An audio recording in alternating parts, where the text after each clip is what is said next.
Vamos dar continuidade ao culto, irmãos. Se vocês se lembram, mês passado eu preguei uma mensagem aqui, um sermão, sobre a vida de José no Egito.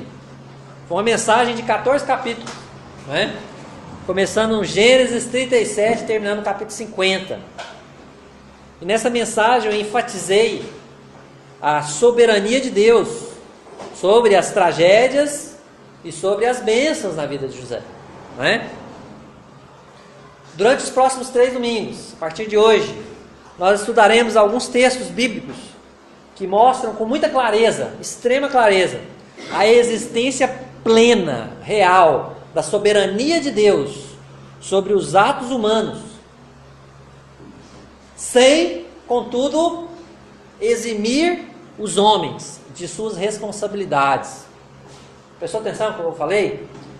Nós estudaremos a existência real da soberania de Deus sobre os atos humanos, sem, contudo, eximir de nós, como homens, seres humanos, a responsabilidade por esses atos. Parece complicado, né? Então, na noite de hoje, eu pretendo demonstrar, através do texto que nós vamos estudar, né, que a soberania de Deus e a responsabilidade humana, elas andam juntas, mesmo que não compreendamos esse processo. A soberania de Deus é real, mas a responsabilidade do homem também é real. Elas andam juntas. Deus é soberano sobre todas as coisas, mas você é responsável pelos seus atos, pelas suas escolhas. E nós vamos provar isso na palavra de Deus hoje, ok? Para isso eu quero convidar você para abrir sua Bíblia no livro de Atos, capítulo 4. A Bíblia já abre sozinha em Atos hoje, né? Capítulo 4, versículos 27 e 28.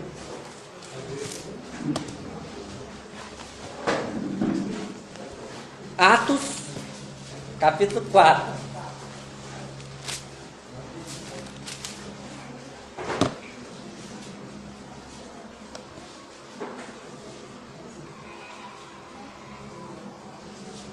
Tranquilo, por enquanto.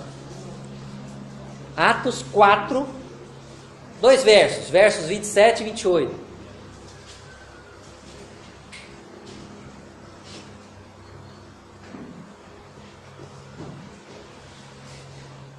Amém?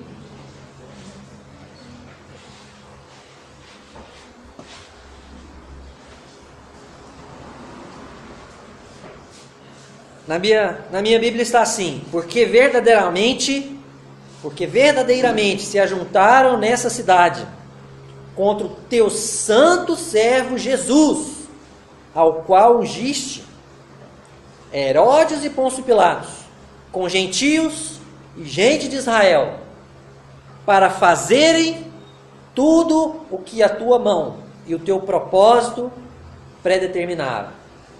Vamos orar? Deus, oramos porque confiamos que somente a tua mão pode agir em nossos corações e pode nos fazer compreender, Deus, o sermão dessa noite. Querido Deus, eu peço humildemente que o teu Espírito possa agir em nossas mentes e nossos corações. Eu clamo, Deus, eu rogo a Ti que a mensagem da Tua palavra possa transformar a nossa vida nessa noite. Possamos sair daqui diferente de como entramos, Pai. Santificados, crescidos na fé. Em nome de Jesus. Amém. Ok. Eu preciso então, depois de lido o texto, explicar um pouco do contexto em que esse texto se encontra. Ok? No capítulo 3 de Atos, se vocês se recordam, né? Os apóstolos Pedro e João foram presos lá no templo, não é? Eles curaram um homem coxo de nascença, não é? E aí eles começaram, as pessoas se ajuntaram ao redor deles por causa da cura, e eles começaram a pregar o evangelho de Jesus e afirmar que Jesus é o Messias, não é? E aí então, no começo do capítulo 4, os líderes judaicos mandam prender Pedro e João, e os levam, né, para serem interrogados. Então eles são interrogados, no entanto, nada acharam contra eles, né? E eles se veem obrigados a soltar Pedro e João depois de algumas ameaças, né? Então eles soltam Pedro e João. E Pedro e João, então, eles vão para onde? Para junto da igreja, não é? E juntamente com a igreja, eles fazem uma oração. Essa oração, ela se encontra aqui em Atos 4, a partir do verso 24 até o verso 30. Essa é a oração que a igreja fez, tá? E eles começam a oração, interessante, falando justamente sobre a soberania de Deus. Se você volta os seus olhos para o versículo 24, diz: ouvindo isso, unânimes, levantaram a voz a Deus e disseram: Tu, soberano Senhor. Repete comigo: Tu, soberano Senhor. Tem um propósito porque essa frase está aqui. Tem um propósito claro. Essa palavra soberano Senhor significa Senhor absoluto, Senhor sobre todas as coisas, Senhor sobre as ações humanas, porque eles vão narrar aqui o que os homens fizeram com Jesus. Senhor, Tu és soberano, porque tudo o que aconteceu com Jesus já estava escrito, já estava nos Teus propósitos. Então, irmãos, nós vamos ver hoje, nesses dois versículos que nós lemos, ok? As ações dos homens e as ações de Deus. Em primeiro lugar, vamos falar das ações dos homens, ok?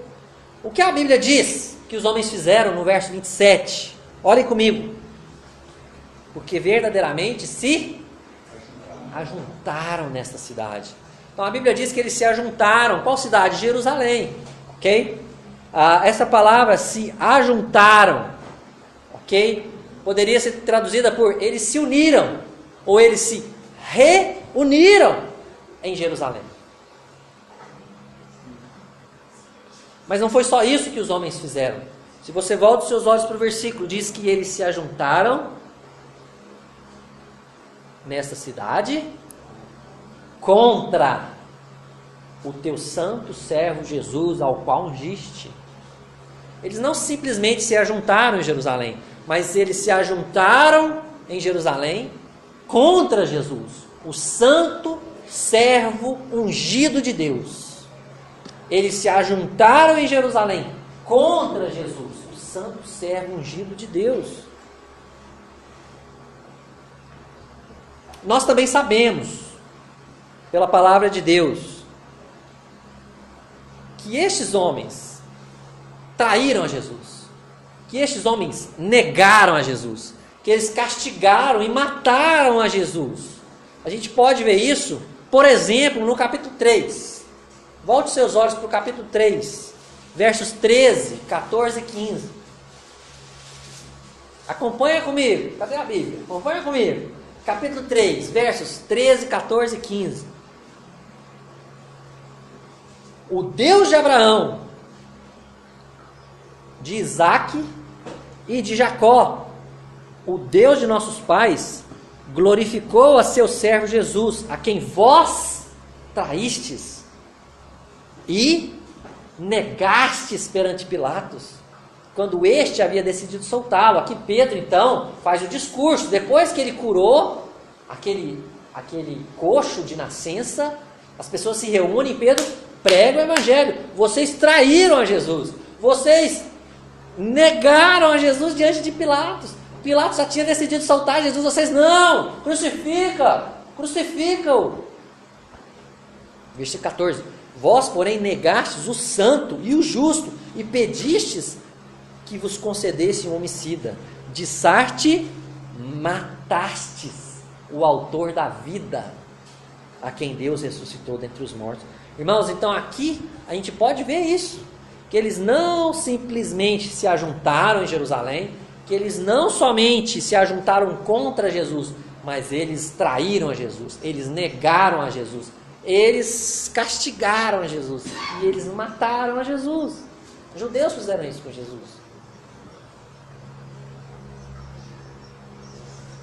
Mas o verso 28 de Atos, capítulo 4, nos mostra outra verdade. Nos mostra o outro lado da moeda, porque o verso 27 falou das ações dos homens. E o verso 28 falará das ações de Deus. O verso 28 diz: para fazerem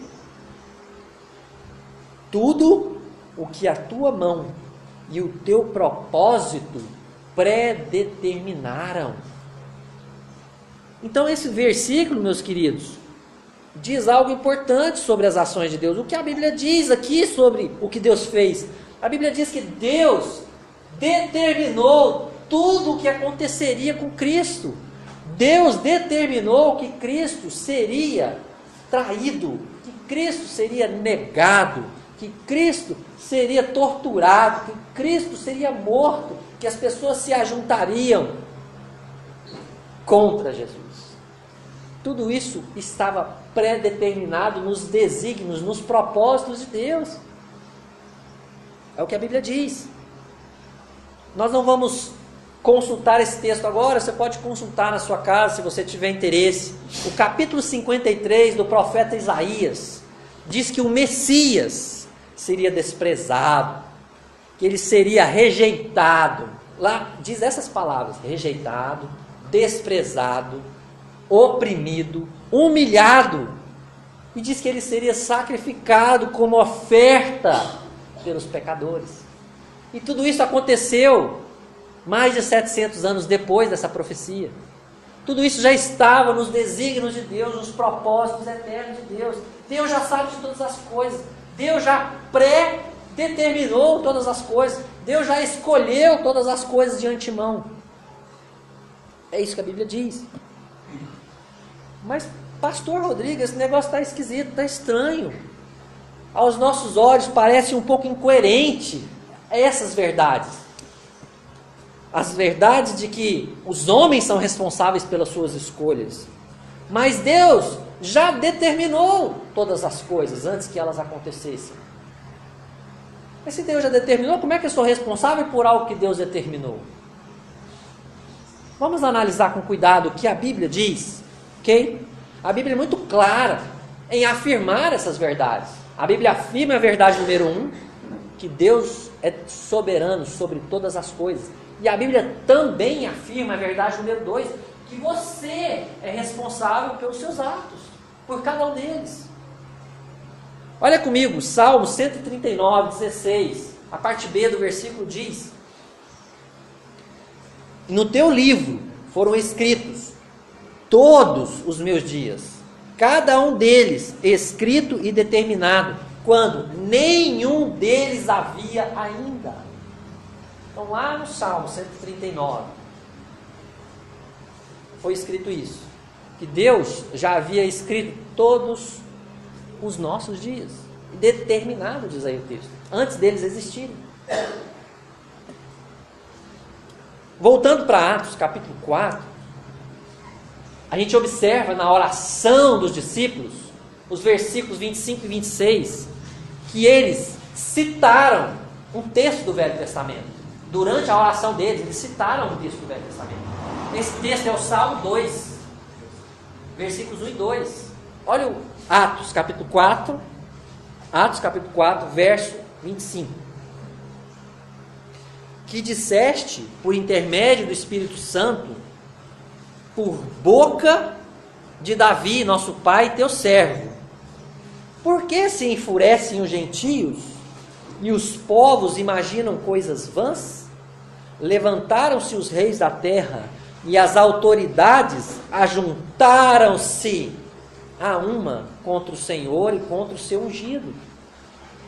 Então, na oração deles, primeiro eles falam: Deus, tu és soberano, tu és supremamente soberano, se é que eu posso dizer isso, né? Tu és o Senhor absoluto de todas as coisas. Porque o Senhor disse lá no Salmo 2, por boca de Davi, que por que os gentios se enfurecem, ficam nervosos, né? Eles se levantam contra os reis da terra, se levantam contra o Senhor e contra o seu ungido. Está escrito lá no Salmo 2. E aí, depois, no restante da oração, que são os versículos que nós lemos no começo do culto, não é? Porque verdadeiramente se levantaram contra Jesus. Né? Então, o que acontece aqui na oração deles? A rejeição de Jesus foi profetizada no Salmo 2. E foi lembrada pelos discípulos. Eles lembraram do Salmo 2 e eles citaram o Salmo 2 enquanto oravam. Deus, está escrito lá no Salmo 2, que foi escrito por Davi, que o Senhor ia ser rejeitado, que as autoridades iam se reunir contra o seu ungido, não é?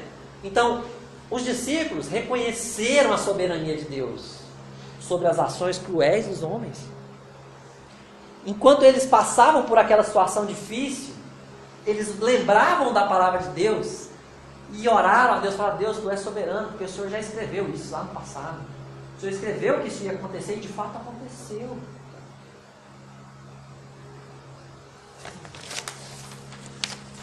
Agora, queridos, vamos olhar alguns outros textos aqui próximos. Capítulo 2 de Atos. Olha o que diz capítulo 2, o verso 23. Olha as palavras que foram colocadas aqui pelo Espírito Santo. Atos 2, verso 23. Aqui Pedro, né? Mais uma vez Pedro, né? Falando, discursando. Atos 2, verso 23. Deixa eu ler o 22, tá? 22 e 23 juntos. Atos 2, versos 22 e 23. Varões israelitas, atendei a estas palavras.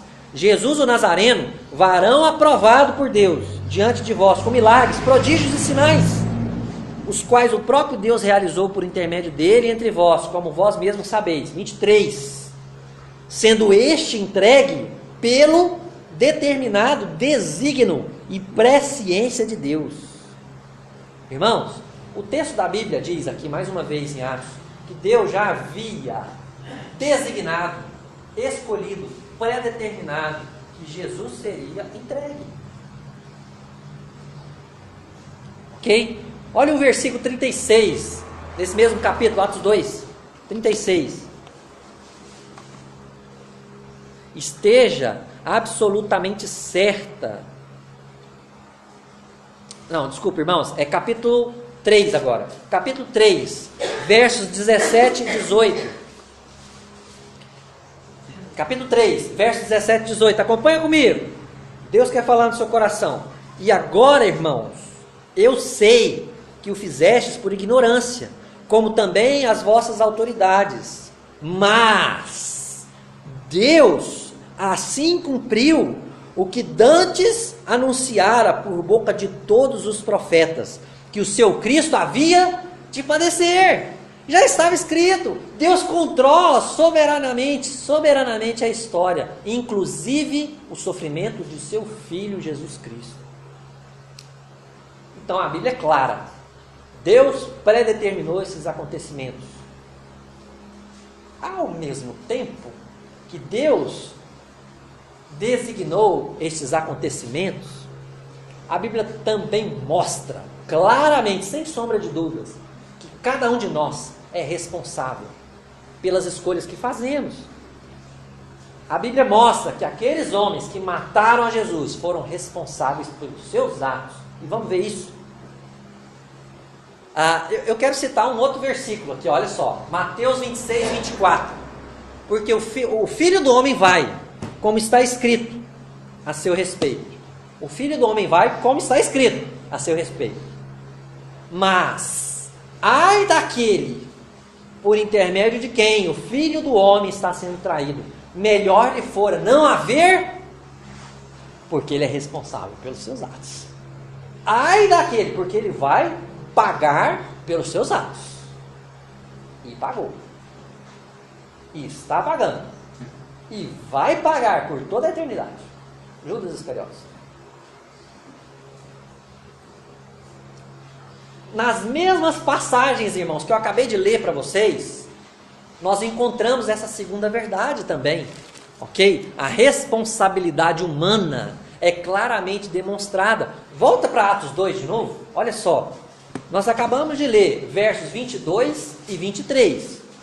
Vamos ler de novo. Olha só o que fala sobre a responsabilidade humana. Varões israelitas, atendei essas palavras. Jesus o Nazareno, varão aprovado por Deus diante de vós, com milagres, prodígios e sinais, os quais o próprio Deus realizou por intermédio dele entre vós, como vós mesmos sabeis, sendo este entregue pelo determinado desígnio e presciência de Deus. Vós o matastes. Não foi Deus que matou Jesus. Vós o matastes, crucificando por mãos de iníquos. Lembra que Pedro estava falando para os judeus. Vocês, judeus, mataram a Jesus através das mãos dos romanos. Né? Agora, olha o versículo 36. Capítulo 2, verso 36. Esteja absolutamente certa, pois, toda a casa de Israel, de que a este Jesus que vós crucificastes, Deus o fez Senhor e Cristo. 37. Ouvindo eles essas coisas, compungiu-se-lhes o coração e perguntaram a Pedro e aos demais apóstolos: que faremos, irmãos? Respondeu-lhe Pedro: arrependei-vos e cada um de vós seja batizado em nome de Jesus Cristo para a remissão dos vossos pecados. Eles pecaram, eles mataram a Cristo, eles sentiram o peso do pecado deles. Pedro, o que a gente faz agora então? Arrependei-vos. E depois disso, sejam batizados. A Bíblia mostra a responsabilidade deles. Olha comigo o capítulo 3, não é? O capítulo 3. A Bíblia mostra a culpa dos homens. E a Bíblia também chama os homens ao arrependimento. Capítulo 3. Eu li com vocês os versos 17 e 18, não é? Que Pedro diz assim no verso 18: mas Deus assim cumpriu o que dantes anunciara por boca de todos os profetas, que o seu Cristo havia de padecer. Versículo 19: arrependei-vos, pois, e convertei-vos, para serem cancelados os vossos. A culpa é de vocês, Pedro falou para eles. Agora vocês precisam se arrepender, vocês precisam se converter, mudar de direção, mudar a vida, mudar a maneira de pensar, a mente de vocês.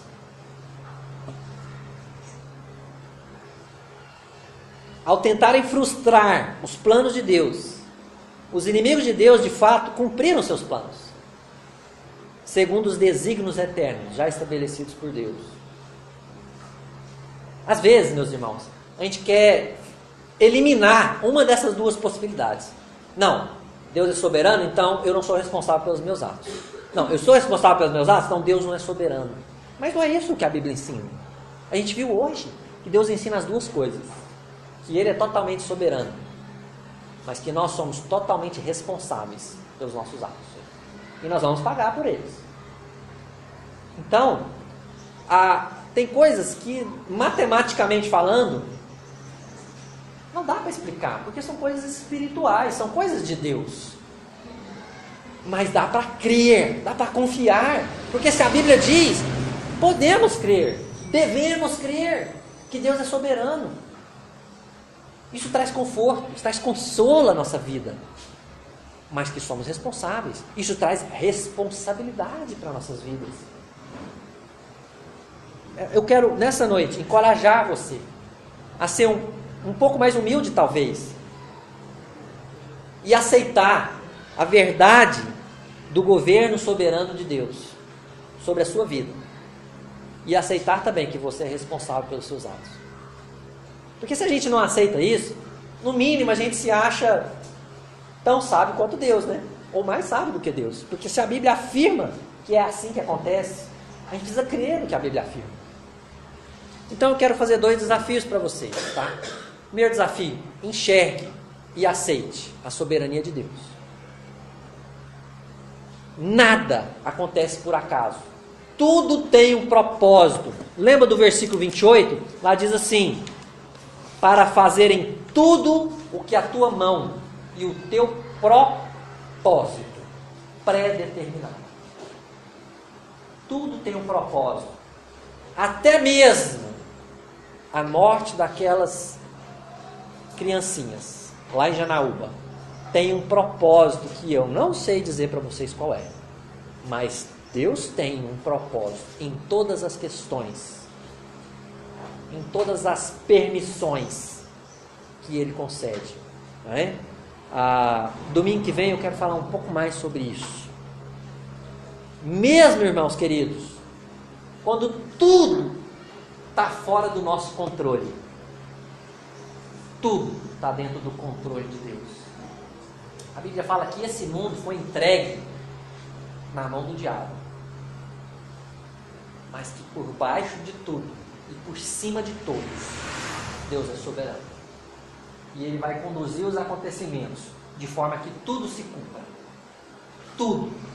Nem um i ou um tio vai deixar de se cumprir no que está escrito na palavra de Deus. Aceite, enxergue a soberania de Deus na sua vida. Segundo desafio, muito importante, reaja de maneira correta à soberania de Deus. Primeira coisa que não se revolte, sabe? Quando você vê uma situação que você não gosta. Não se revolte contra Deus. Eu conheço pessoas que se dizem crentes, que se revoltam contra Deus quando acontece alguma coisa na sua vida e fica de mal de Deus. Não faça isso, irmão. Às vezes acontece alguma coisa na sua vida, às vezes você sofre um acidente. Deus é mau, Deus não é justo. Olha o que aconteceu lá nessa cidade, em Janaúba. Deus não é justo. Calma. Não julgue precipitadamente. Deus é justo. A Bíblia fala isso. Não se revolte. Creia em Deus. Que Deus tem um propósito. A Bíblia diz isso. Segunda reação.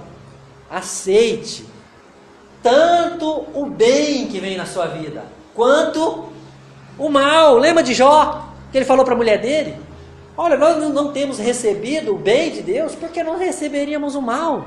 Olha, nós não cantamos uma música aqui hoje que diz mais ou menos isso. Olha,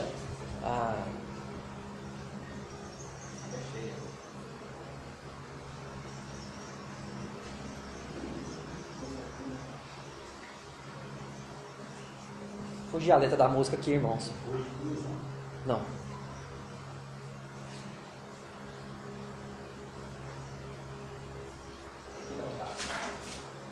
Quebrantar.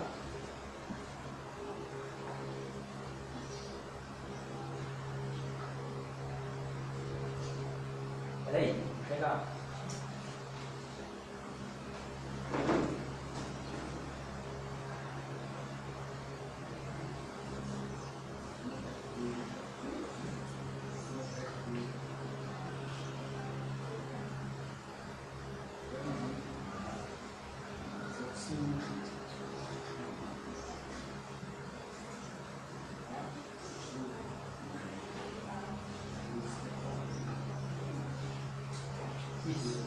Eu te louvarei. Eu te louvarei. Lá no final da música diz: em todo tempo te louvarei. Foi isso? Em todo tempo te adorarei. É fácil cantar, não é? É lindo, maravilhoso. Aqui estava muito bonito hoje. Mas e na sua vida? Quando você perde seu emprego? Quando você está doente? Quando acontece um problema na sua casa, um problema familiar, quando está tudo desmoronando, você louva a Deus? É fácil cantar aqui, né, irmãos? Em todo tempo te louvarei. Esse é o desafio da palavra de Deus, não é? Reaja de maneira a aceitar não somente o bem que vem de Deus, mas também o mal que vem sobre a sua vida. Procure lembrar de alguns fatos que aconteceram na sua vida, que te aproximaram de Deus, sabe? Cadê a Marluz? Olha, a Marluz começou a aproximar de Deus por causa de um acidente grave de moto que ela teve. Ou talvez começou a aproximar-se mais de Deus, né? A Marluz não queria muita coisa com Deus, não. Aí ela, o Horácio e a Marluz sofreram um acidente de moto. E aquilo foi uma maneira pela qual ela se interessou por estudar a palavra de Deus. E às vezes acontecem coisas em nossas vidas que nos aproximam de Deus, tragédias, dificuldades, mesmo nós já convertidos, nos aproximam mais de Deus.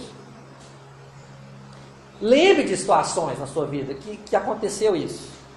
Então seja grato a Deus. Quando vierem outras situações difíceis, Senhor, o que eu tenho que aprender com isso? O que eu preciso aprender com isso? E para encerrar, 2 frases importantes, olha só. Trabalhe, batalhe, como se tudo dependesse de você. Sabe por quê? Porque você será responsabilizado pelos seus atos. Então dê o melhor de si para Deus. Dê o melhor de você mesmo para Deus. Porque você será responsabilizado por isso. Agora, descanse, como se tudo dependesse de Deus. Porque tudo depende de Deus. Ele é soberano sobre todas as coisas. Ok? Vamos orar? Querido Deus, obrigado pela sua palavra em Atos 4. Obrigado pelas verdades brilhantes de que o Senhor é um Deus soberano. De que o Senhor é o Senhor absoluto de todas as coisas. Obrigado porque os apóstolos, Deus, naquela oração, eles estavam transbordantes de alegria, mesmo tendo sido presos, mesmo, Deus, sendo acusados de tantas injustiças. Eles estavam louvando ao Senhor, porque o Senhor é absoluto, soberano. Tudo o que aconteceu com o Senhor Jesus estava previsto. Cumprir os teus propósitos, Deus. Deus, que essa verdade possa nos confortar, nos consolar. Quando enfrentarmos tribulações, Senhor, que a gente possa lembrar de que o Senhor está no controle, que tudo tem um propósito, Pai. Possamos descansar o nosso coração no Senhor, possamos aprender a aceitar o mal assim como o bem, Pai, em nossas vidas. Ensina-nos, Deus, a reagirmos corretamente, a agirmos com responsabilidade, a darmos o melhor de nós, a não entregarmos, Deus, falar, Deus é soberano mesmo. Não, mas que possamos dar o melhor de nós, nos esforçarmos ao máximo para a glória do Senhor, Pai. Trabalha na minha vida, trabalha na vida dessa igreja, Pai, em nome de Jesus. Amém. Boa semana.